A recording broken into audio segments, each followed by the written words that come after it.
So let's talk briefly, about the 5 stages of business value maturity.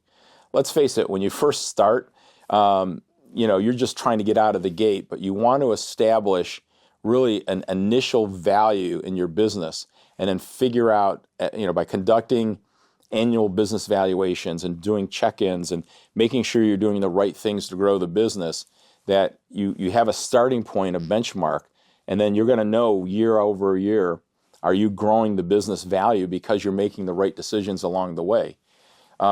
We talked about earlier about protecting a business. That's the next stage. So that's all your property and casualty insurances, any of the things that you can do to de-risk the business, including the 5 Ds that we talked about. Those all have to be put in place. Then you have to figure out, how do I build the business? And what I mean by build the business, build the value of the business. And you'll learn that a key term that, if you don't know it already, is EBITDA, earnings before interest, taxes, depreciation, and amortization.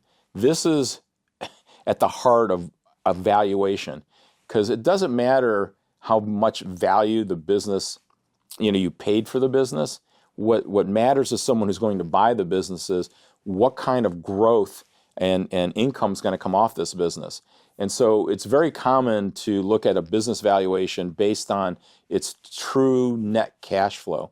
And so working on things that can help improve that EBITDA number is going to be critical to getting a value that at some point, which is stage 4, you're going to harvest it.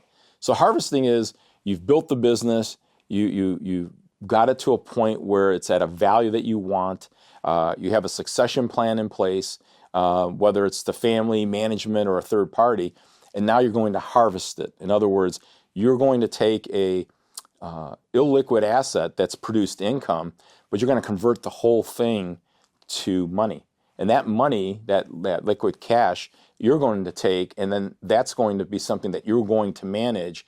You're transitioning from a business value, say, of $25 million, and now you have $25 million in cash that you're going to use to do the things that were important to you. It's one of the reasons why you started the business, most likely to create a certain level of financial freedom and financial independence.